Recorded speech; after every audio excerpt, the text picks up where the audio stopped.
she was saying that trying to do this outdoor campaign because they're adding bacon to their hamburgers. And I was like, all you need to say is now with bacon. Yes. And that's what the billboard was. It was the burger now with bacon. And I was like, I know everything there is to know about advertising. Yeah, there's no need to get cute with bacon. We understand it. You know, it's In fact, I would argue that the word bacon is probably more popular than the word free. Yes. Free bacon. Free bacon.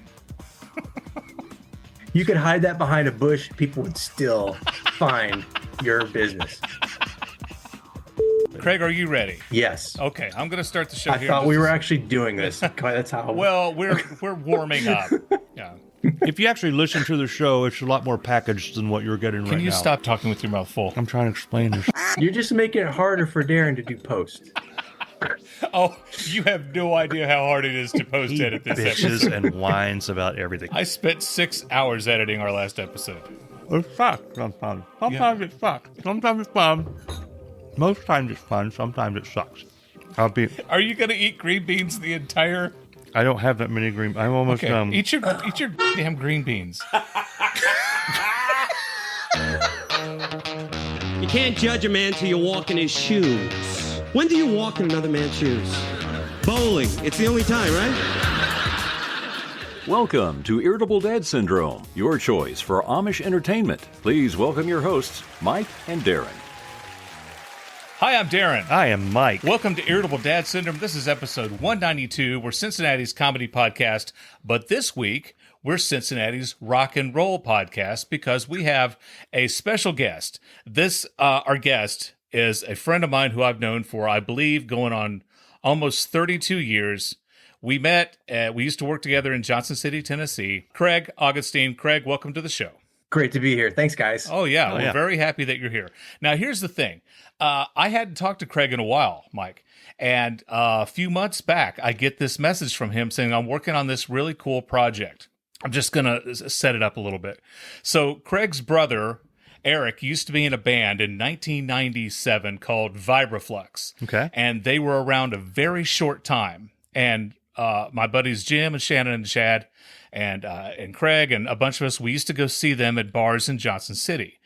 And nobody knew this, but they had recorded an album. Yeah. And we didn't know about this, right? Right, Craig? Yeah, I didn't. Yeah. And I'm his brother. Yeah. Just a pause. So Craig is not in the band. No, Craig's not in the band. I need to edit my last post. Excuse me. So they had recorded an album, and then nothing ever happened to it until last year, and now this is absolutely amazing. This happened like the same year as because the Beatles had released one final song, and then Craig has this. Well, Craig, to tell you what, I'm going to let you tell the story about Vibraflux. Oh yeah. Well, okay. So I'll just start right where you started, which was that they recorded this. The idea was that this is my brother's idea. He got a little bit of inheritance money when our grandmother passed. And as a musician, the first thing that went through his mind is, oh, hey, you know what? This would be great to make an album. Yeah. He was going to make an album. They were going to, the way he told me, I thought he was crazy because I didn't find out about any of this until about a year ago, that they went in to record not a demo tape, but a full album that they would then press. They would sell it at their gigs, and they would use that to shop out to record execs. Yeah.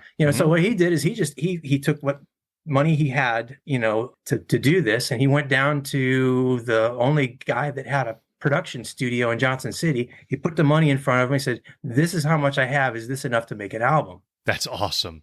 And the guy said, "Yeah, I think we can work with that." Long story short, the album, they got a ton of tracks recorded, but he ran out of money. And so that didn't really cover everything. And he ended up having to take out a loan to get everything finished. And by the time he got everything finished, the band kind of went their own way. And what happened with the band? Well, I don't, that's something that nobody's really been able to give me a real clear answer on. Was it somebody's girlfriend wanted to be in the band and was it started a telling Yoko Ono everybody? situation, or was it a Sammy Hagar says they got fired, that he was fired, and the band said that he quit?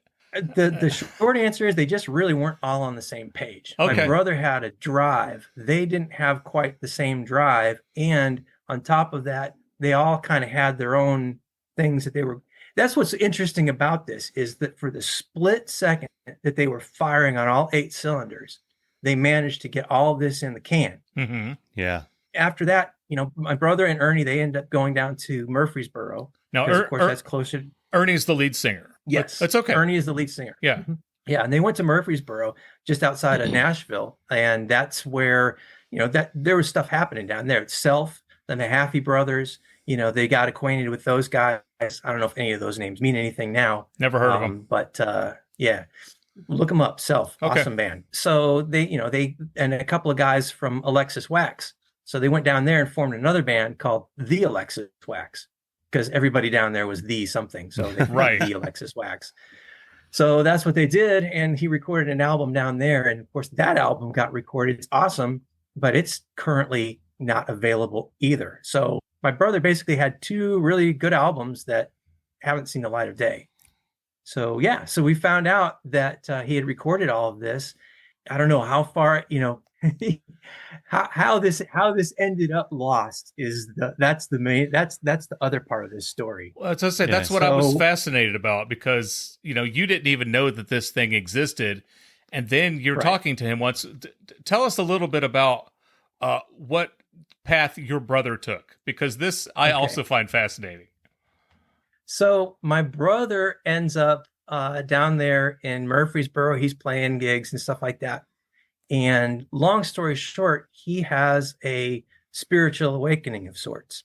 He discovers monasticism, and he's always been a bit of a hermit. What's that? What is monasticism? That's where you decide that you want to be a monk. Oh, yes. Yeah. Oh, monastery. Okay. Yeah. And I went to public school. Yeah, that's what he ended up. This is about the year 2000, and so he decides he's going to go visit a monastery. He had been living at this point. He had left the band, and he was actually living in an old tobacco barn at that point, and decided he was going to become a monk. That was the life for him. And so he went to visit a monastery. He just never went back. And so he left a bunch of stuff in a closet in the house. He said, I'll come back for these at some point, because he figured he was going to come back. He was just going to go visit for 2 weeks. He went away for 2 weeks and he just never came back. He never came back. No, he never came back. And so, what few possessions he had at this point, which there weren't much, were in that closet. Well, fast forward to Thanksgiving 2021, and Jimmy Henshaw, another good friend of ours, he used to sing in a band that my brother and I were in. Mm-hmm. We're just, my brother comes into town, so we're kind of catching up and everything. And that's when my brother says, hey, if anybody could actually go to that old house, there's some old reels of an album that I was working on with Vibraflux. And we looked at each other like, what are you talking about? And he told us all that. And I'm like, okay, yeah, that's great. They've been sitting there since 2020. I mean, since 2000. Yeah. And he said, yeah, probably not. It's probably gone. And we're like, yeah, and that was the end of that. Right. And then November 2022, I get a text message, and it's a photograph of an actual audio reel. And he said, oh, by the way, here are, we found those reels. Wow. And there's a guy. Your brother sent you that text. Yeah. Okay. Because what happened was, my parents said, you know what? You left everything to go to the monastery. There might have been some things like old family albums and stuff like that some of us might really want. And my brother's like, oh, crap. Yeah, probably so. He figured there probably wasn't anything left down there. So he called up the guy whose son, he called up the son of the guy who owned that property. Yeah. And he said, next time you're down there, go to that old house and just see if there's anything in there. So he goes into the old house, and sure enough, he finds 2 1-inch Ampex audio reels, analog audio reels. So he bags it up, and this guy lives in Bluff City, which is nearby. Mm-hmm. And my brother says, yeah, he's got them over in Bluff City. Can you go get those? And my brother's at the monastery. Yeah. Right. Yeah. So I'm like, okay, what? Slow down. What are these things, and why am I supposed to go over and pick them up? He's like, oh, well, that's the the album that we were working on. I was like, I don't even know what you're talking about. And so, yeah, long story short, those things have sat for over 20 years, since 2020 till 2022. Right. They sat Wow. undisturbed in a closet because the people who lived there, they moved away and nobody moved in, and that house was just abandoned. It's out in the woods. I don't know if you've ever seen pictures of it. It looks like, you wouldn't. It's freaky looking. I mean, it's It looks like we're- well over 100 years old. Yeah, it looks like where the Unabomber would have lived or something. correct. Wow. Yeah. Correct. Just an old abandoned shack out in the middle Like- of nowhere. Like Jason Voorhees' shack. Exactly. He's Exactly. Like Yep. yeah, Friday the 13th, Yes. dropping some tracks out there. Yes. Yeah. Yeah. Okay. Yeah. Well, see, that's the other part to this, is he had all this audio that was on these reels, and it was all recorded analog back in the 90s. There's nobody around here who can even play this. Yeah. He said, well, send it to Ernie. Ernie Okay, can I haven't play talked anything. to Ernie in over 20 years. It's like, send it to Ernie. He'll know what to do with. Yeah. Ernie's just going to love getting these old reels that Yeah. you can't even place on. Who has a real player? Everybody's got that one person they know. Just send it to this Well, guy, that's true, and yeah. he'll He knows figure a out guy. something. Yeah.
I mean, so this just gets weirder and weirder. Uh-huh. I don't even know. I mean, as I'm saying this, I'm thinking, God, Craig, you sound like a freaking moron, because this is really what it was. I mean, he told me to go ahead and send it to Ernie. I'm not going to send it to Ernie. First of all, when I opened it up, a bunch of dead spiders fell out of it. Well, Second of yeah. all, it smells like mold. It looks like crap. Mm-hmm. If I were to just drop out of the sky and say, hey, Ernie, remember me from, I don't know, about 30 years ago? Hey, I've got something you might want. Right. I said, no, I can't do that. And so we just got to talk, and I asked him, I said, well, so what's on this? And he started telling me. I'm like, you've got to be kidding me. Because those guys were great. They were an amazing. excellent yeah, band. yeah. They were amazing. Yeah. So let me jump in real quick. This band. So Craig mentioned this earlier, Mike, but Craig and his brother Eric were in a band called Calico 9 with Jimmy as this guy named Jimmy as their lead singer, and then a bass player named Dan. And we all loved Calico 9. Guitarist. Okay, a guitarist, Dan, yeah. And we loved Calico 9, and we went to see them over and over and over again. They won like a battle of the bands, Okay. and we were like all up in Calico 9. Yeah. And then Craig comes into work one day, and he sits me down, and he says, Darin, I've got bad news. Calico 9 is splitting up, and I was pissed about it. I was really pissed because I was very, very invested in this band. And then I found out that some of the guys from Calico 9 have formed this other band, and I was against this. And I'm like, no, hell no, I'm not being a part of this. And I went to see Vibraflux, and they played their first song, and I thought, well, hell, maybe I was wrong. And they just destroyed the place where they were playing. It just tore the roof off the dump. It was amazing. So they were amazing live. Let me jump in here and tell the audience and you, Craig, a little something about Darin. So Darin will hear a song of a band and like it. And then later on, you'll talk to him about that band. He's like, oh, yeah, I love those guys. And he'll have heard that one song. I, on the other hand, have to absorb song after song after song and go through all this. And then after a while, there's a little council that meet in my head and decide, yes, we like this band. So usually every band that I really like, I started out hating, and then the council finally voted them in. I hated U2, I hated Rush, I hated Tool. Right. I started out loving Vibraflux, and then I continued to love Vibraflux. So Darin came over for one of these damn podcast recordings, and he said, I have a CD that you have to hear. You got to hear this band, Vibraflux. And I was like, oh, here we go. What one song did he hear? And he liked. And, of course, he played me one song. And it was but it was awesome. Yeah. It's one, when somebody comes to you and says, hey, I want you to hear the demo or hear this song from this band down the street that plays the liquor store.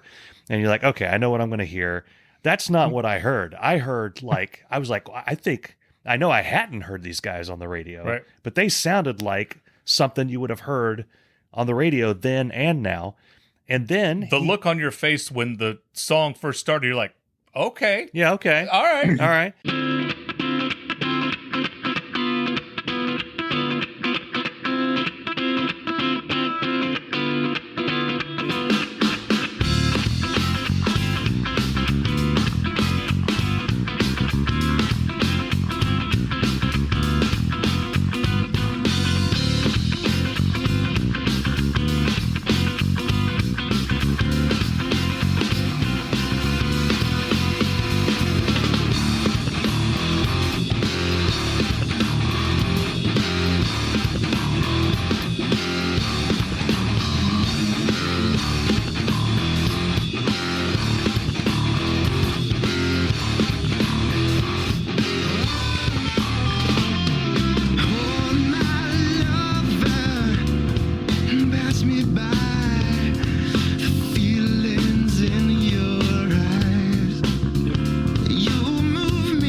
And then he sent me a link to listen to the whole album. And so I was listening to that today.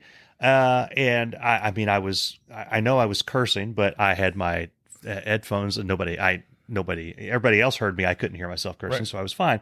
But I was amazed. Each song was like good. Yeah. I was like, okay, I heard like a couple songs. They're like a funky, they got some heavy stuff, but what is every song like that? And then like the very next song is like this soft song and the dude can sing. And I'm like, okay. Yeah. All right. What else you got? Yeah. I want to hear more from these people. Yeah. And now it's like, okay, this was from a band from 20 years ago. Yeah.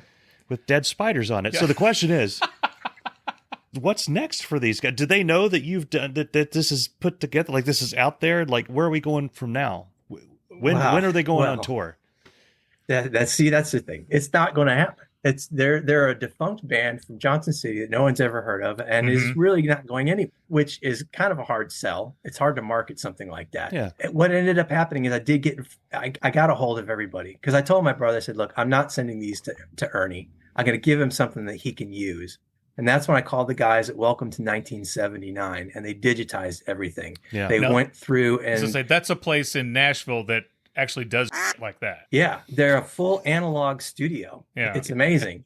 And that, of course, it's Nashville. So you've got guys like Johnny Cash and all these other people who've recorded out there, and they've digitized a lot of that stuff. If you have analog equipment, any analog reels that you want, that you can plug into your computer to edit, they're the guys to send it to. Yeah. And so we did that, and we knocked out those two reels and found out there was actually a third reel up. Well, now let me ask. Had recorded. Yeah, we got B-side. When you got the first two tracks, and they sent you what music they had on it, how did it sound? Did they have to clean it up? Did they have to go in with like Pro Tools and like de-hiss or de-click or all that stuff that they do when they clean up audio? Did they have to do that? The way that they did this first of all, they actually bake the tape. Okay. They actually put it in an oven. It goes to about 130 degrees. They figure out based on what type of tape it is. In this case, it was Ampex 456, and they get the moisture out of it that way. Now, is And this then is this an actual oven or is this a special audio oven? What? It is a special By the way, oven. I was in a I band don't know that called they're- Audio Audio Oven. oven, yeah. I don't know that. Dude, no kidding. That's awesome. Let me write this down. Audio oven. You can use that. Audio oven. Yeah. That's yeah. it. Yep. Bacon the hits. So bacon, there it is. Bacon the hits. So yeah, so they went ahead and sent us one thumb drive, and on that thumb drive, they had recorded this in a 16-track audio studio. So these were all isolated tracks. You got the drums took up maybe 4 tracks, then you have the bass on 1 track, guitar 2 or 3 or 4 tracks, and they did that for all the songs. So there were 8 songs on there. So we put together basically a rough edit of that. It sounded great. All the tracks were nice and clean. These guys knew what they were doing, got excellent levels on everything, but it was completely unmixed. So, there were some songs that just weren't quite finished yet. And so we really didn't know what we were going to do, and about then, Mino, who's the guitarist, he lives in Japan. Yeah. He pipes up and he says, "Hey, wait a minute. Some of our best stuff is missing." And I'm like, "Well, that's what they sent us." And he's like, "No, we recorded another reel." And so I'm like, you mean I'm going to have to go down into this stupid house and find another reel? And it may not even be there. Uh-huh. So long story short, it was actually the first reel that they recorded. They knocked it out like in the first night, and it was tighter than heck. Yeah. So it really has a live sound to it, but it was unproduced. So that's what we've been spending the last year on, was producing this and making it sound modern. We had to, in the intervening years, Ernie went to the MTSU program, and he's become very good at audio production and mixing and everything else. And that's another reason why these tapes showed up at the right time. Had they showed up any earlier, he wouldn't have had that knowledge. Yeah. Had it showed up any earlier, I wouldn't have had Welcome to 1979 to send it to. It just came out at the right time that all the pieces fell into place. Yeah. And here you have it. It's a full CD. I mean, it's about 70 minutes worth of music. And I told my brother, I said, "You guys are crazy. Every band in the world goes in, they make a 5-song demo. That's what they knock it. I mean, Calco 9 did that. I've got a 5-song demo. It's pretty sweet, and you just do that, you knock it out, and you've got something that you can work with. You guys are sitting here doing a double album. If you put that in vinyl, that's a double album. Yeah. So yeah, bands just don't do that. Well, I played it. I that's played where it I'm for Libby, and as soon as it comes on, she had the look like, "Wow, this sounds really good." And Libby, she does enjoy music, but she's not instantly impressed, right? Because she's usually reading her books or studying or doing other things, Doing nerd stuff. Yeah, she is. Yeah. So Sorry, I'm going to pay for that one. You are. I can appreciate nerd stuff. But no, she was very, very impressed with it. And then I played it for Mike. He was really impressed with it. Yeah. And I swear And Bess, to God, my man, wife Bess was impressed with it. She heard some of it today. Yeah. I mean, it sounds like a real album by a real band. I don't know how else to explain it. It's one of my favorites, and I've listened to it. You sent me a CD of it, and I've listened to it front to back, top to bottom. I don't know how many times. 20 times, probably. The name of the band sounds like a band you've heard. Because when he mentioned Vibraflux, I swear, part of me was like, "Oh yeah, they were on Headbangers Ball." Well, you kept saying, "Yeah, Darin, I'm telling you, they're on Spotify." I'm like, "Mike, they're not." No, Darin, they are. Sit down, Darin. Let Daddy show you how the internet works, and I'm going to show you. And you went on Spotify, and you're like, "Oh, no, okay, no, that's not." Let me look over here. I'm like, they're not on. That's damn Mike. So anyway, but it's a great album. Now, Craig, if people want to listen to this album, what do they do? How do they get it? How can we get this in the hands of the people? Of the people. Yeah, that's the word I'm thinking of. People. Well, the best thing to do is to go online and go to Vibraflux. That's Vibra Flux, Vibraflux.eraverb, ERAVERB.com. Mm-hmm. So they can go on there. It's got the whole story on there. It's got pictures of actually me with my little headlamp in a closet digging through a bunch of crap trying to find this thing. And then it has a link there to the music. And it's also on Bandcamp. If you go to vibraflux.bandcamp.com, just go on there and you can find it and download it. It's we didn't put a price on it. So, name your own price, whatever you feel it's worth, $2, $10, whatever, we just really want it to get out and for people to hear it. You can stream it from that site. You can download it for, whatever price you want. And then just, share it with your friends. Again, like I said, you can't really market something like this, but it was just too good to just pass off. My brother, the only reason he was interested in getting it in the hands of Ernie is because this was something that he sunk so much money into, and it really broke him because he really had a lot of, he really wanted this band to go somewhere, to go far. Yeah. And when it just didn't happen, that messed him up. And so the idea of getting that off his plate, because he's a monk, he's a monk. So all he's doing at this point is trying to unload himself of all of these things that weigh us down. We all have regrets. We all have things that, maybe we wish we had done or hadn't said or whatever. He's working through all this like the rest of us. Last thing he needs to be thinking about up there is something he did 30 years ago. So he's tickled pink. As far as he's concerned, it's over. It's done. Yeah. It's off his shoulders, and he can rest easy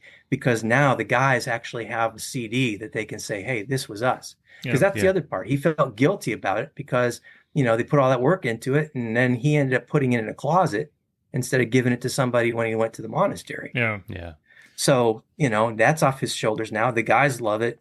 Mino, he, like I said, he lives in Japan, and he's been playing it for all his friends over there. And so they're big in Japan. So, what can I say? How often can you have a CD by a band and you listen to it and you say, that drummer, he's a monk now? It's just, that's it. Yeah. Well, it's great. And I hope everybody goes out and buys it. I think you and I were talking about it the other night. They're not going to break even on it, but I would love for as many people as possible to get a hold of this music and listen to it and enjoy it, because I am convinced with everything I have that had this been released back in the day, had it gotten in the hands of the right people at the right time, it could have just blown up. I don't know. They could have been another Pearl Jam or it's just, who knows what could have happened. There's an alternate universe out there in which something like that may have happened. Yeah. Because you listen to that and you're right. When I heard that, I'm like, yep, that's them. And they sound the way that they should sound. I can't praise Ernie enough. He's the one who put in all of the hours to really make it sound the way it does now. Because he's got all the tech now that we didn't have back then. So we can actually make it sound the way they really wanted it to sound back then. So I have to give Ernie a plug. ErnieGray.com. Go visit him on that site. You can hear some of the music he's been doing with some of his bands. In fact, he and Mino have actually gotten together through this project. They haven't seen each other in forever. And even though Mino's in Japan and Ernie's over here, they've been able to work together, and they've got their own little combo called Bizarre Bazaar, and that music is on there too. So nothing but good has really come from this project. It's just been really a blessing to work with these guys to get this thing done and to get it out there and just see what people think of it,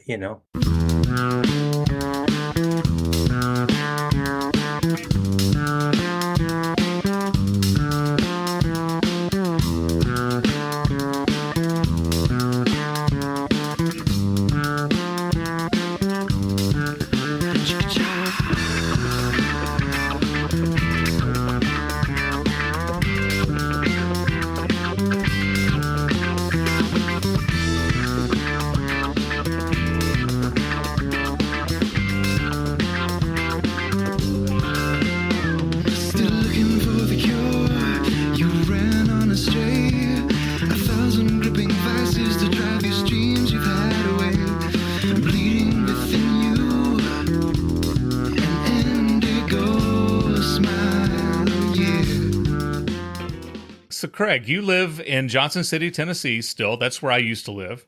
Yes. Is Southern hospitality still a thing? Like, do you ever go to the Walmart? There's no hospitality in Walmart. Oh gosh, if I want Southern hospitality, that is not where I'm going to go. I wanted to ask No. because up here, the last 2 times I've been to Walmart, there's that joke that I can't wait to retire and I'm going to be a Walmart greeter. Oh, yeah. The last 2 times I went to Walmart, the greeter doesn't even look at me. I'm like, you can't just hi, nothing. They don't even make eye contact now. They don't get paid enough to make eye contact. Now, what I would like to be is there's the guy at Target that is standing in the middle of all the self-checkouts and will let you know which checkout is open. So you're waiting and you see all the checkouts, you see all the people there. Someone leaves and all of a sudden he jumps up, "Sir, that one is free." Thank you. Thank you for explaining how reality works. Good gig. Yeah. Yeah. That's good. Yeah. Now he's on the ball. Yeah, oh yeah. Well, I asked because the last time I was in Johnson City, I pulled in and I pulled over to get a biscuit at Tudor's Biscuit World. No. What's the place that has the Bowberry biscuits? Cracker Barrel. Bojangles. Bojangles. Bojangles. And what can I get for you, honey? Everyone calls you honey in Johnson City. And I kind of miss that a little bit. Yeah. Craig, do you still play? They don't do that up there where you're at here. No, nobody calls they me would honey up here. We would sue them. Anyone calls me honey is looking for a lawsuit. Will Bess would cut them if somebody called you honey. So Oh, that's a shame. yeah. So what we have is the Chick-fil-A, and They have that in Johnson City. yeah, but they don't have them like we have them here. So No. we have the one person in the back that's making all the chicken, and then there's about 15 people outside taking your order and directing you through the traffic cones. It is. It's like going to the airport. airport now. It is. Yeah. Yeah. Oh, You yeah, can yeah. keep They your started to shoes do on. that here too. I told my friend, I said, it looks like the staging area down at the Bristol Dragway. Yeah. I mean, the way that they've got it, it's just, it's crazy. Yeah. Now, you mentioned the Bristol Dragway. Craig, you are one of the most unique people, definitely one of the most unique friends I have, because you have like an equal love for the Beatles, Star Trek, and NASCAR. 3 things that just do not I think gel those all go together. together. Yeah. Do they have to be connected? I No, mean, no, they don't. I don't feel that they have to, No, So I'm not saying I like they what I do. like, and and I'm not criticizing because most people like one or the other, rarely do the 3 in twain. I've got a question. Okay. Do you guys go to the same high school? No, we did No. not. Okay. Well, I mean, Johnson City's, is it a small town, a large? I don't know how big it is. It's a medium-sized town. Have you ever met Chris Hughes? Yeah. I don't think he has. He's a son of a No. bitch. You're lucky. It is. Now, I'll I'll be tell you sure. what, it is a small enough He's- town to where he's chances an- are Craig may have passed him. He's an absolute bastard. If you were laying in bed and you felt a chill, Chris Hughes drove by your house. That's why. Yeah. Oh, okay. I do remember that. I got an important question. The new Dune 2 coming out. Are you excited or don't care? Oh, well, I haven't watched any of them. So I watched the original back in the 80s, Of course. which, everybody's seen that. That was fun. No, I haven't. Yeah. But I need to read the books. That's the thing is I'm like Libby. I like books. Yeah. Mhm. So, I would have to read the books. Yeah, I've recently gotten back into real books. I went down the Kindle route for a while, and that led to me just stopping reading. So now I'm reading real books again, and I actually am reading the first Dune book. So I'm excited to be reading again. It's making me smarter. I have a problem You where need I to don't be know smarter. I don't know words very well. No. I don't know a lot of them. And I used to know all kinds of words. I would use words like phrases like sever and twain. I would say that's betwixt those 2 things. And I've gotten to the point where I'm like grunting. And saying the thing on the thing, and it's gotten really embarrassing. So That's one of our T-shirts. Put Yeah. the thing on the thing. Yeah, actually, I have a T-shirt that the podcast has a T-shirt. You need to learn more words, and I've worn this out. I wore it to a semi-political event, and everybody from both sides, Republican and Democrat, were coming up and saying, "That's right, they need to learn more words." And I was telling Darin, what they don't understand is that the person that phrase was aimed at is me. Yeah. That's one of the funniest things this guy's ever said. Our podcast an episode ground to a halt because I lost the ability to speak. You couldn't talk at all. And he just looked at me and said, "You need to learn more words," which is absolutely true. I was spent. I had nothing. You're listening to Irritable Dad Syndrome, Cincinnati's comedy podcast. What in the hell kind of sales approach is that? You boys couldn't sell $1 for 50 cents. So, Craig, do you still play bass? Are you in a band currently? Okay, well, I'm going to blow your mind again. Okay. I am very much involved in music, but it happens to be Byzantine chant. Oh, wow. Yes. Yeah, I'm the head chanter at the Christ the Savior Greek Orthodox Church. Okay. So that's what I've been doing, which is fun because my brother is actually the choir director at the monastery, and they do Xenomany chant. So when we get together, it's another geek fest. Okay. We're comparing notes about these ancient chant forms and so forth. You're just chanting right and left. Yeah. It's a lot of fun. So I do that. All that to say, though, I do still have my bass. I still do pick it up. Lord willing, this summer, actually, Jimmy Henshaw and I have talked about getting something going. Okay. So we'll see where that goes. Now, this is an important bass player question. Do you play with a pick? And do you judge people who do or do not play with a pick? I do not usually play with a pick. Okay. I am a finger picking guy, and I do not judge because there are plenty of times when a pick is necessary. But no, I prefer not to because most of the stuff I do, I mean, I grew up learning bass by playing a lot of Motown and stuff. Yes. So that is my background. That's why I've just never been interested. I've never been interested at all. I've tried to play guitar. It's just boring to me. To me, it is because it's just not. I mean, unless you're Nile Rodgers and you can really pull the funk out of a guitar, man, I'll sit back there at the drummer all day long, just me and the bass. I don't use a pick very, very often. Yeah, but some of my bass heroes do. So I don't judge. I used to. This portion of Irritable Dad Syndrome is brought to you by Lotus Biscoff Cookies. Hi, I'm Dave Lay, and I love traveling.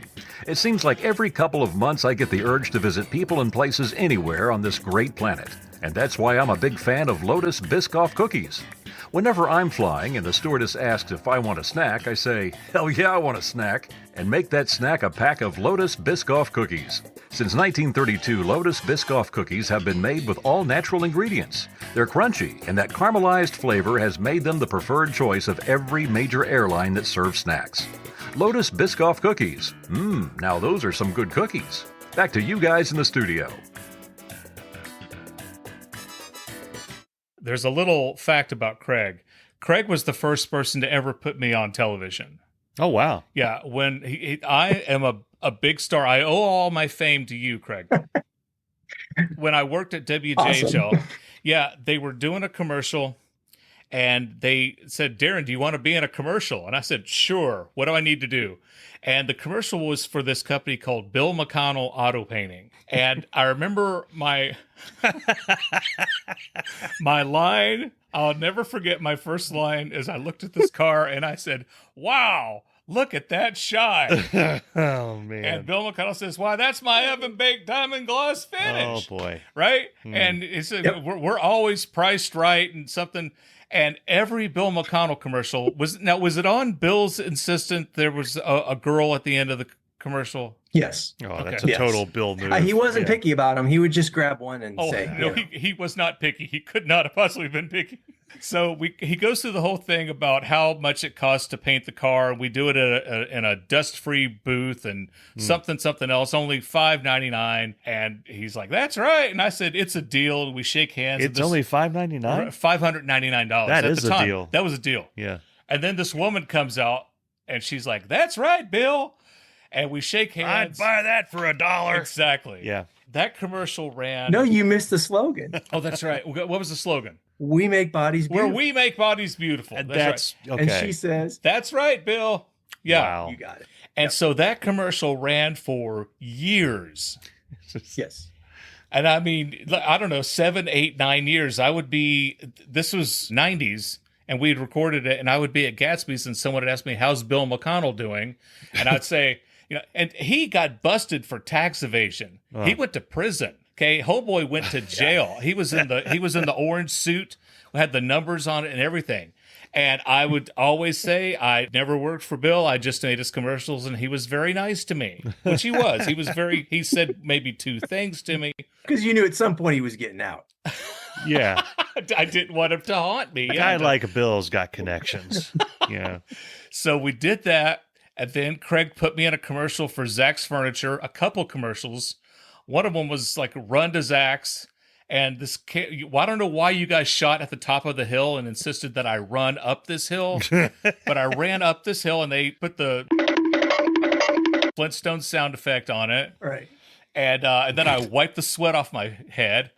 And then I run into Zach's.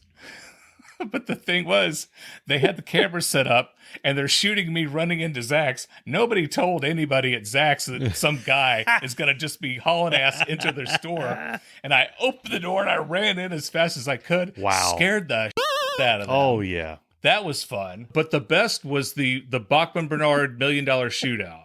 And now, Craig, was this your idea? Was it the $1 Million Shootout? Yes. Okay. Yes, it was. Yeah. It was, and it was my idea because, my only goal working at JHL in that position was to make a local TV commercial that didn't look like a local TV commercial. Right. Or was at least different enough. I mean, you've seen those commercials where they just walk in, they just pan across. Yes. Yeah. Here's our stuff. Come get our stuff. Mm-hmm. Yeah. And our stuff costs this much. Yeah, and by this time we'd already developed a good relationship with you as our star. Yes, and so I feel like I feel like at that point there were conversations between myself and the videographer that were like, we didn't know what your limit was. We really didn't know how far you would go. See if we could get him arrested. No limits. There was nothing I wouldn't do, clearly. So the commercial for Bachman-Bernard, the $1 Million Shootout, was, I don't remember how it worked, but how did it work? If you shot a hole in one, if you got a hole in one, then, I guess if you were the only one, you had a shot at $1 million, I think is how it worked. There's a disclaimer in there. Yeah. So that everybody, is to shoot a hole in one. So this commercial was beautiful, and I've got to dig it up and I've got to put it on our website because our buddy Jim Livingston shoots a golf ball. It flies through the air. It bounces off the ground, bounces off the wall, bounces into a house, hits a cat, bounces, doink, doink, doink. They had so much fun with the sound effects on it. And then this little girl picks it up and she throws the ball. It flies through the air, hits me on the head. Nice. I fall down, and then you hear the applause, and Jim wins like the $1 million, or he gets the hole in one because it went into the hole. Mm. Yes. And I think your head was well positioned for that shot. So Craig was running camera for this part. He had me in frame. Jim Livingston was on a ladder with a golf ball, and he threw it and hit me in the head, and it hurt bad. Mm-hmm. And Craig says, Darin, I'm sorry. We got to do it again. We have to do it again. Why did we have to do it again, Craig? Like I said, we didn't know, we had to get safety, That's right. I think you said that I had a goofy look on my face. We did it again, and I didn't fall out of the camera shot in time. That's right. Yeah. We did it 3 times. We had pacing. Yeah, we did it 3 times. I still have the outtakes of how many times you guys hit me in the head with the golf ball. After the commercial ran, this guy at the station, Wayne, he sees it and he says, "Hey, Darin, did they use a ping pong ball for that commercial?" No. And I'm like, ping pong ball? Why didn't we use a ping pong ball? Method acting. You gotta. It wouldn't have had the same effect. There you go. Plus, it made a nice sound. God, that hurt. This portion of Irritable Dad Syndrome was deleted for reasons we can't get into right now. We now return to the show, already in progress. I don't know. That would be a last resort, I would think. Yeah. Or we would just put a big $1 sign up or something. Yeah, I mean, I don't know. that's the thing about, you can plan all you want until you get in the field. And then at that point, it really becomes improv because you just have to be able to think on your feet. Yeah. And I mean, if you can do that, you got it made, because we would go on shoots all the time. We'd have the script, we know what we're doing. We'd get out there and we'd find out, oh my gosh, no, this is just not going to work. Yeah. Well, you got to come back with something. Yeah. Yeah.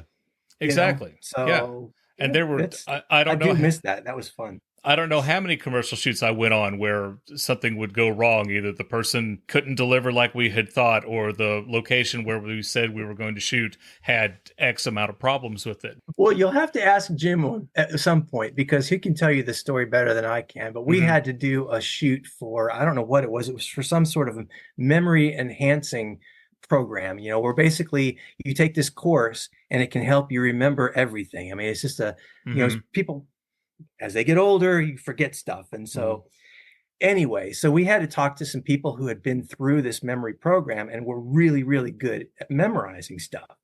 And this was for an infomercial.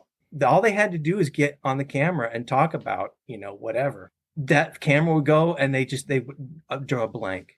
Yeah. And so the guy that brought us out there, he starts feeding them lines. Right? Yeah. Nobody could remember a single line. I mean, it was just literally, they could tell you every single state capital of every state. They could do that, but they couldn't deliver a 1-sentence line. Yeah. And this is for a memory program. Yeah. Oh, that's hysterical. It was a long day that day. So this reminds me, because I do this every time, and this happened a lot in 80s and 90s action movies. The whatever the hero, the protagonist has to do something, and they give him a code. He's got to remember, he's got to key it in, or a combination. And I always test myself whenever they're saying, let's just say it's the show 24. Yeah. Okay, Jack Bauer, the code is 34898648338. And he's like, got it. And he has to go to the end of the hallway and put it in the thing.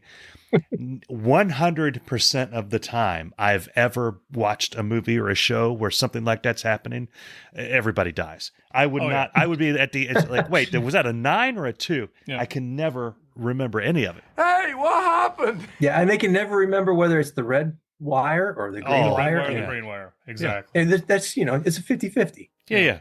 Oh, man. Well, Craig, I tell you, it's been great catching up with you. Thank you so much for joining us on the podcast. Absolutely. Again, tell us one more time how people can look up Vibraflux. Vibraflux.eraverb.com or vibraflux.bandcamp.com. Either way, you'll find out about Vibraflux. Yeah, you'll hear some music. It's music the way they used to make it. I mean, it is definitely of its era. I mean, this stuff was recorded before Princess Diana died. I mean, so it's before Napster. It's before, that's how old this stuff is. It's before I had an email account. It's awesome. We still can remember the sound of the modem. So, Well, fantastic. Craig, tell everybody in Johnson City that I said hi. And thank you again. And we want to thank all our listeners that if you want to go to irritabledadsyndrome.com, you can download every episode we have, and you can go to Patreon. If you want to go to Patreon, if you want to help us out a little bit, send us a buck here and there, you can do that. There's hundreds of hours of bonus content on our Patreon page. So this is the best time now to join us on Patreon. Yeah, absolutely. And most importantly, we hope to see you next week on Irritable Dad Syndrome. Irritable Dad Syndrome is a Mike Odell, Darin Cox production.